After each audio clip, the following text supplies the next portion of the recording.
لوگوں نے مجھے جھٹلایا، انہوں نے میری تصدیق کی، اور پھر کہا اللہ نے مجھے جو اولاد دی وہ بھی خدیجۃ الکبریٰ کے بدن سے دی۔ وَلَا تَنْسَبُوا الْفَضْلَ بَيْنَكُمْ، آپس میں ایک دوسرے کے احسان بھلا نہ دو۔ وہ جس نے ایک موقع پر جب تم قرض میں الجھ گئے تھے تمہارے ساتھ نیکی کی ہے، وہ تمہیں ساری زندگی یاد رہی، اور جن بھائیوں نے، جس اہلیہ نے، جن دوستوں نے، ماں باپ نے، قریبی عزیزوں نے زندگی تمہارے نام کر دی، وہ تمہیں بھول گیا ایک منٹ میں۔ اپنی زندگی احسان مندی والی ہو، اس میں حضرت ابوبکر صدیق رضی اللہ تعالیٰ عنہ نے بڑا کریم محبوب کا ساتھ دیا۔ ایک موقع پہ نہیں، درجنوں مواقع پر حضور نے فرمایا میں نے سب کی نیکیوں کے بدلے دے دیے، ابو بکر کا بازو تھام کے لے جاؤں گا، رب ہی اسے اجر عطا کرے گا۔ حضرت صدیق اکبر رضی اللہ تعالیٰ عنہ کی ان باتوں کو میرے کریم نے ہمیشہ، بلکہ حضرت عمر کہتے ہیں میری اور جناب صدیق اکبر کی کسی بات میں شکر رنجی ہو گئی تھی، اور جناب صدیق حضور کے پاس چلے گئے اور جا کر کے عرض کیا کہ یا رسول اللہ صلی اللہ تعالیٰ علیہ وآلہ وسلم یہ معاملہ ہو گیا ہے۔ حضرت سیدنا ابو بکر صدیق کی بات سن کے حضور خاموش ہو گئے۔ حضرت صدیق نے عرض کی حضور میں نے کہا بھی تھا، عرض بھی کی تھی، لیکن عمر فاروق مانے نہیں، یہ اگر کوئی بھائی معذرت کرے تو اس کی قبول کر لینی چاہیے۔ ہمارے ہاں نا احساس ہونے پر منتیں کرتے دیکھے ہیں میں نے بھائی، اپنے بچوں سمیت آ کے بیٹھے دیکھیں اور چار یار غلطی ہو گئی تھی۔ وہ بندہ جس کی روزانہ لاکھوں غلطیاں رب معاف کرتا ہے، وہ کسی کی ایک خطا بھی معاف کرنے کو تیار نہیں ہے۔ شادی کا موقع ہے، منانے کے لیے جا رہے ہیں رشتہ دار، کہتے ہیں آج ہی تو ٹائم آیا ناراض ہونے کا، اور تیار ہی نہیں ہے، راضی نہیں ہوتے۔ یہ حدیث یاد رکھ لینا، نبی پاک علیہ الصلوۃ والسلام نے فرمایا جس کا بھائی اس کے پاس معذرت لایا، معافی مانگنے آیا اور اس نے معاف نہ کیا، محبوب فرماتے میرے حوض کوثر پہ نہ آئے، یہاں نہ آئے۔ وہ تیرا بھائی ہاں کوئی عقیدے کا مسئلہ تھا، کوئی شرعی معاملہ تھا تو بات اور تھی، ذات کے لیے بت بنا کے رکھے ساری زندگی، اور معافی دینے کو ہم تیار نہ ہوئے، احساس ہی نہیں پیدا کیا کہ وہ جو آ گیا ہے وہ تو اب آ گیا، اب ہمیں درگزر کا حکم تھا۔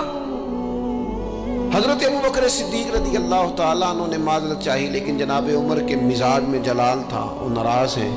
حضرت صدیق حضور کی بارگاہ میں حاضر ہو گئے، سارا مدعا عرض کر دیا۔ حضرت عمر کہتے ہیں میں پیچھے گیا، اور جب میں گیا تو میں حال سارا سمجھ گیا۔ کہتے ہیں جب نبی پاک کی بارگاہ میں گیا تو جو حضور کے جملے تھے وہ جناب صدیق اکبر کی عظمت کو کہاں سے کہاں لے گئے۔ محبوب فرمانے لگے عمر کیا تم میری خاطر ابو بکر کو چھوڑ نہیں سکتے تھے؟ فرمایا جب سب مجھے جھٹلا رہے تھے یہ میری تصدیق کر رہا تھا، جب سب کی تلواریں نیام سے باہر نکلی ہوئی تھی اور ابو بکر سینہ کھول کے میری حفاظت کر رہا تھا، تم میری وجہ سے اسے چھوڑ نہیں سکتے تھے۔ احسان کسی کا تو یاد رکھا جائے، اور جو لوگ احسان مند تھے، حضرت شیخ سعدی رحمت اللہ تعالیٰ علیہ فرماتے میں نے دیکھا ایک شخص کے پیچھے پیچھے ہرن چل رہا تھا، وہ ذرا میرے قریب آیا تو میں نے اسے آ کے کہا کہ یہ ہرن تو بندہ دیکھ کے بھاگ جاتا ہے، تیرے پیچھے کیسے چل رہا ہے؟ تو سعدی فرماتے ہیں وہ شخص کہنے لگا اس کا بچہ مر رہا تھا، میں نے بچایا ہے، میں نے اس کے بچے کو پانی پلایا ہے، گھاس کھلائی ہے، تو جب سے یہ دم ہلاتا ہلاتا میرے پیچھے ہے۔ حضرت سعدی فرماتے ہیں اس کے گلے میں رسی کوئی نہیں تھی، اور اگر اس کے گلے میں کوئی رسی تھی تو احسان کی رسی تھی جس سے وہ بندھا ہوا پیچھے پیچھے چلا آ رہا تھا۔ کوئی تو ایسی رسی، یہاں تو بھائی اتنا عجیب معاملہ ہو گیا ہے۔ ہمارے ایک بہت بڑے بزرگ عالم ہیں تو ایک دن فرما رہے تھے یار حد ہو گئی ہے، جن کو پڑھایا تھا لکھایا تھا وہ مقابلے میں آ کے بیٹھ گئے، ہم نے شاگرد بنائے تھے کہ دشمن تیار کیے تھے۔ وہ عربی کا ایک محاورہ ہے نا جس سے نیکی کرو پھر اس کے شر سے بھی بچو، بعض تو اسے حضرت علی کا قول بھی کہتے ہیں۔ اپنی زندگی میں یہ مزاج کبھی نہ بنائیں، کبھی نہ بنائیں، کبھی کوئی ایسی طبیعت کے اندر بات نہ لائیں۔ لوگ مختلف لوگوں کے بارے میں نام لے کے ٹھٹھا کرتے ہیں معاذ اللہ اور بڑی بڑی باتیں سناتے ہیں۔ ایک خان صاحب سے میری ملاقات ہوئی کچھ عرصہ پہلے، تو ایک انتہائی غریب آدمی کے گھر میں نے انہیں ڈیوٹی کرتے دیکھا، تو میں نے کہا آپ یہاں ڈیوٹی کرتے؟ کہنے لگے یہ ہمارے صاحب بڑے امیر ہوتے تھے، غریب ہو گئے، سب چھوڑ گئے، حالات کا تغیر بدلا۔ تو میں نے کہا آپ کیوں نہیں چھوڑ کے گئے؟ کہنے لگے کیا کروں، مجبوری ہے، نمک خار ہوں، ان کے گھر کا نمک کھایا ہے، اب حالات کے تغیر، اصلہ نال جے نیکی کریے، وہ نسلاں تاک نہیں بھول دے۔ تو وہ میرے دوست کہنے لگے میں نے اسے 20 دفعہ کہا ہے کہ تو چلا جا، سب چلے گئے اور میرے پاس گنجائش بھی نہیں، لیکن یہ کہتا ہے یہیں روٹی کھائی ہے، جب راج کے ملتی تھی تب بھی کھاتے تھے، اب ایک ملتی آدھی کھائیں گے، رہنا یہیں پہ ہے۔ احسان مندی کا مزاج، اور بالخصوص اپنے قریبیوں کے بارے میں، اپنے اہل خاندان میں سے قریبیوں کے بارے میں احسان مندی کا مزاج بنائیں۔ اپنی طبیعت سے ناشکری، اپنی طبیعت سے رشتوں کو توڑنا، اپنے مزاج سے اپنے قریبیوں کے احسانات کو بھول جانا، اس سے باہر آئیں۔ اپنے اساتذہ کے لیے جذبات پیدا کریں۔ اعلیٰ حضرت رحمت اللہ علیہ فرماتے ہیں استاد بدرجے باپ کے ہے، اور اس استاد سے کون مراد ہے؟ شیخ مرشد بھی اسی میں داخل ہے، جس سے ہم تربیت لیتے ہیں، جس کی وجہ سے اللہ ہمیں کوئی خیر نصیب کرتا ہے، جس کی بات سے کچھ سیکھتے ہیں، وہ بھی اس میں داخل ہے۔ فرماتے ہیں ان کا حق ہے، اور جو حق والے تھے انہوں نے حق اس طرح سمجھا کہ حضرت مولا علی شیر خدا فرماتے ہیں میرا استاد اگر چاہے تو مدینے کے چوک میں کھڑا کر کے مجھے بیچ دے، میں بک جاؤں گا، لیکن اس کے حق سے میں پیچھے نہیں ہٹوں گا۔ دل اگر صاف نہ ہو تو بھی مالک نیکیاں قبول نہیں کرتا۔ پاک ہوئے تے پاک ہی ملدا ہی، تے بنا پاکوں پاک نہیں ملدا۔ اے سارے وجود دے تون دے نالوں اکو تولا ٹکڑا دل دا۔ یہ جو پاکیزگی ہے نا دل کی، یہ نہ ہو تب بھی نیک اعمال اس کی بارگاہ میں قبول نہیں ہوتے۔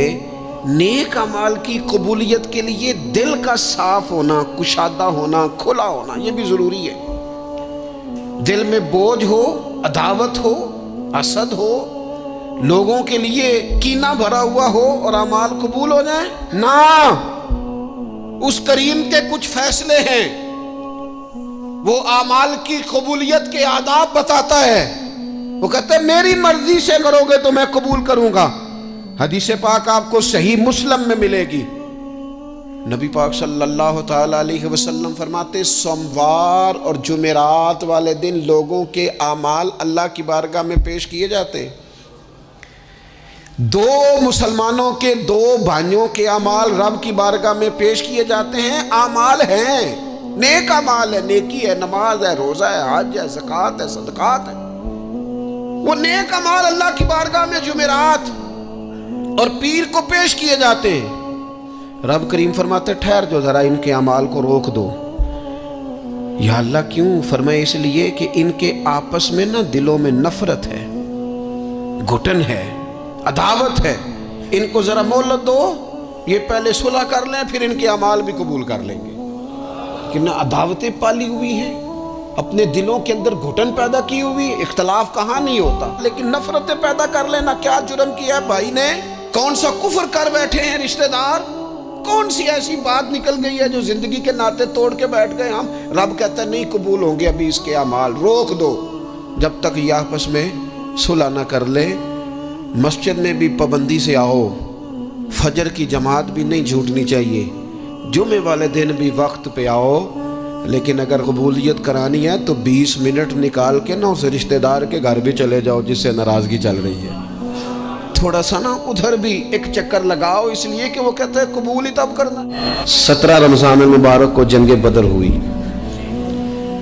نبی پاک علیہ السلام نے فرمایا رب کریم نے بدریوں سے وعدہ کر لیا ہے جو جو بدر میں شریک ہوئے، اللہ نے وعدہ کر لیا ہے رب سب کو جنت عطا فرمائے گا۔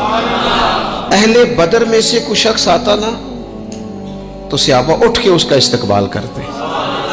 بدر کے لوگوں نے جب کہا نا شہدائے بدر اور شہدائے احد کو فلاں فوت ہو گیا، فلاں مر گیا، تو اللہ نے کہا وَلَا تَقُولُوا لِمَن يُقْتَلُ فِي سَبِيلِ اللَّهِ أَمْوَاتٌ، خبردار تم نے مردہ کہنا بھی نہیں، جائے میرے رستے میں ابھی اسے مردہ کہا جائے، بل احیاء، بلکہ وہ زندہ ہیں، وہ زندہ ہیں۔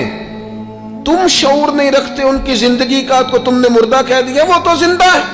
میرے دوست جتنے بھی لوگ اسلام میں حضرت عمر فاروق کہتے ہیں میں حضرت صدیق اکبر کے پاس بیٹھا تھا تو ایک خاتون آ گئی دربار خلافت میں کسی کام سے، تو حضرت سیدنا ابو بکر صدیق نے اپنے کندھوں سے چادر اتاری، اس چادر کو زمین پہ بچھایا، اس بیٹی کو، اس خاتون کو اپنی چادر پہ بٹھایا۔ تو حضرت سیدنا عمر کہتے ہیں میں نے کہا اللہ نے آپ کو اتنی شانوں سے نوازا ہے، انبیاء کے بعد آپ سب سے افضل ہیں، اور آپ اپنی چادر کس کے لیے بچھا رہے ہیں؟ کون ہے آخر یہ خاتون؟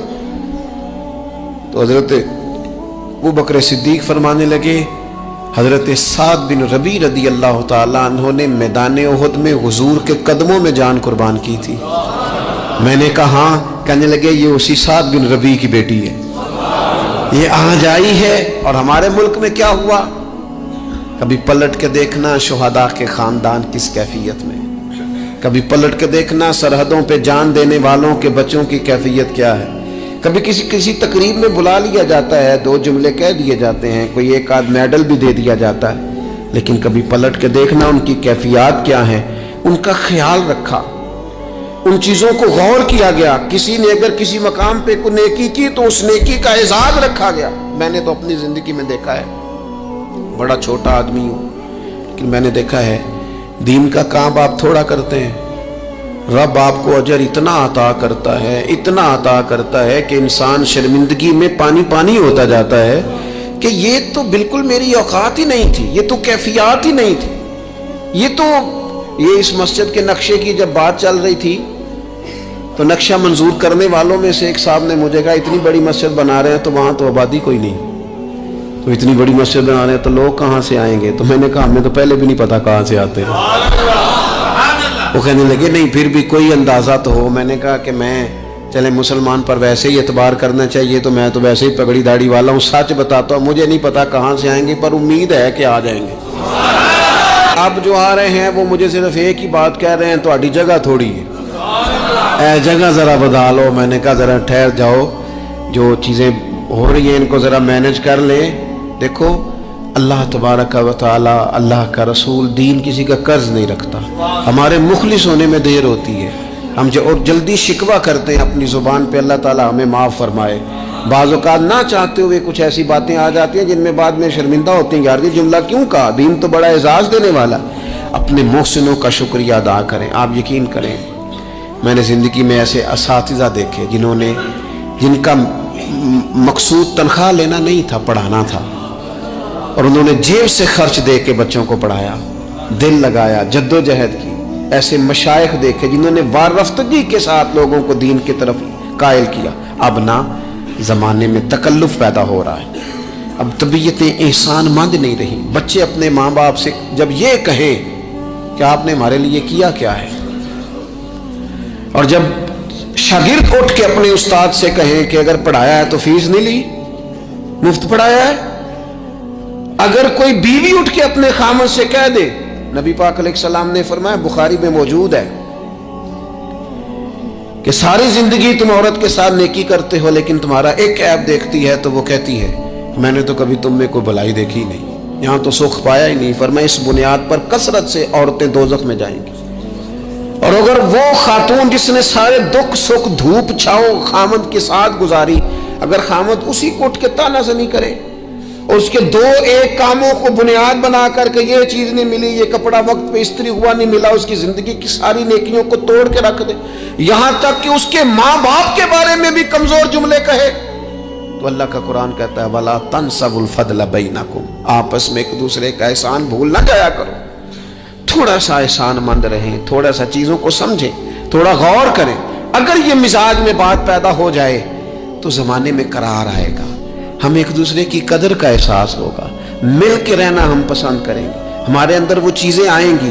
یہ ادارے بنتے ہیں، یہ چلتے ہیں، لوگ آتے ہیں، میرا ہی نام ہے، مجھے ہی لوگ جانتے ہیں، میرا ہی تعارف ہوتا ہے، لیکن میں تو ابھی آیا ہوں، تو جس نے یہاں میرے آنے سے پہلے صفیں بچھائی ہیں وہ بھی تو بڑا قیمتی آدمی ہے نا، جس نے جھاڑو دیا اس کی بھی تو بڑی بات ہے نا۔ جو میں چلا جاؤں گا اپنے معاملات میں، جہاں مجھے مزید سفر کرنے نکل جاؤں گا تو یہاں ڈیوٹی کریں گے، یہاں سے چیزیں اٹھائیں گے، ان کی بھی تو بڑی بات ہے نا۔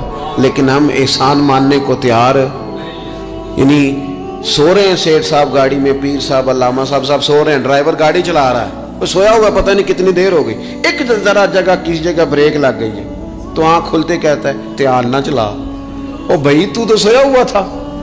اس کی نیکی سمجھ، جس نے ساری رات تجھے سفر کرایا ہے اور یہاں تو تلخ ہو گیا صرف ایک بات پر۔ احسان مندی کا مزاج نہیں۔ مطعم بن عدی ایک سردار تھا قریش کا، یہ بات نا، یہ ایک میں پڑھتے میں بدر کو پڑھ رہا تھا دراصل، یہ ایک بات میں نے پڑھی تو یہ سارا عنوان ہی میں نے بدل دیا، میں نے کہا بات ہی اس پہ کر دی۔ ایک شخص کا ذکر آیا بدر میں، مطعم بن عدی کا، کافر ہے، مسلمان نہیں ہوا، بدر میں اس کا ذکر آیا۔ ذرا دیکھیے ذکر کیسے آیا۔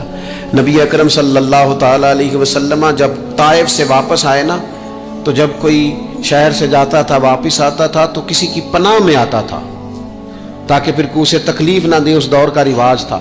تو نبی پاک علیہ السلام جب واپس آئے تو کئی لوگوں سے بات کی گئی لیکن کوئی بھی آگے نہ بڑھا حضور کی حفاظت کے لیے۔ تو مطعم بن عدی اپنے 6 یا 7 بیٹوں کو لے کر اسلحے سمیت پوری شان و شوکت کے ساتھ نبی پاک کو لے کے آیا، اور پھر حضور نے بیت اللہ شریف میں نماز پڑھی۔ وقت گزر گیا، ایک دور کی بات تھی، وہ دور گزر گیا، اس کے بعد بڑے دور آئے، اللہ نے معراج عطا کی، حضور یہاں آ گئے مدینہ طیبہ میں، یہاں سینکڑوں لوگ مسلمان ہوئے، بدر میں اللہ نے فتح دی۔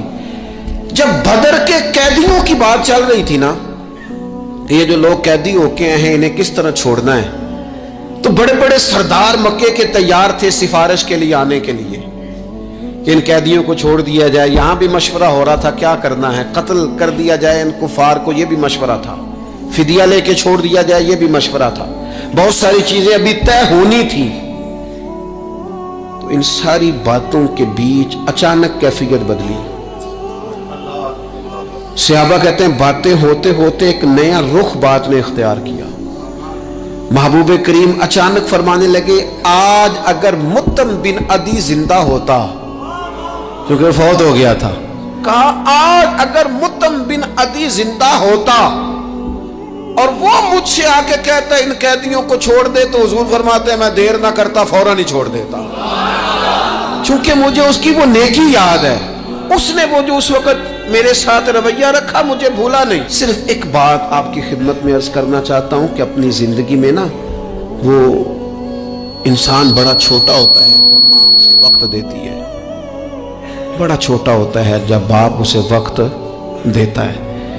بڑے اساتذہ کے پاس بڑی کتابیں جب بندہ پڑھتا ہے وہ بھی بڑا وقت ہوتا ہے، لیکن جب اسے یہ اچھی طرح پہچان کرانی ہوتی ہے نا کہ یہ الف ہے، یہ با ہے، اور نہیں یہ تا ہے، آنکھیں کھول کے دیکھ، 2 نقطوں والا تا ہوتا ہے، یہ سا ہے، وہ بھی بڑے مشقت والے لوگ ہوتے ہیں، وہ بھی بڑی محنت کرتے ہیں، لیکن کیا کریں بھول جاتے ہیں لوگ، نہیں یاد رہتا۔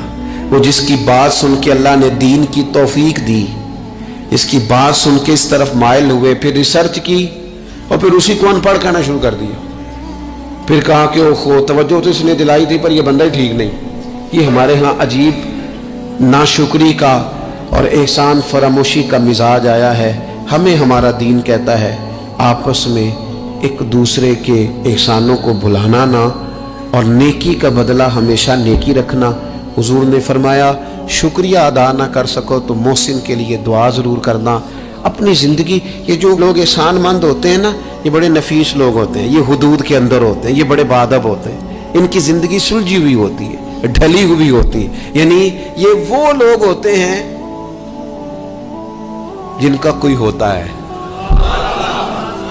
یعنی ان کی کوئی سند ہوتی ہے، ان کے کوئی پیچھے ہوتا ہے، ان کی کوئی بہک ہوتی ہے، انہیں کوئی کہنے والا ہوتا ہے، ان کا کوئی استاد مرشد ہوتا ہے، انہوں نے کسی سے سیکھا ہوتا ہے، ان کی کوئی پشت ہوتی ہے، یعنی یہ وہ ہوتے ہیں جن کا کوئی ہوتا ہے۔ اور جو کہے کہ میں تو ساری محنت آپ ہی کی تھی، ابے بھی کچھ نہیں سی دیتا، پائی بھی چھٹ گئے سن، فلانا بھی تو بھائی او بھائی تو ڈھلا ہوا ہی نہیں ہے، ایسا آزاد بندہ، اس طرح کی کیفیات، یہ انداز درست نہیں ہے۔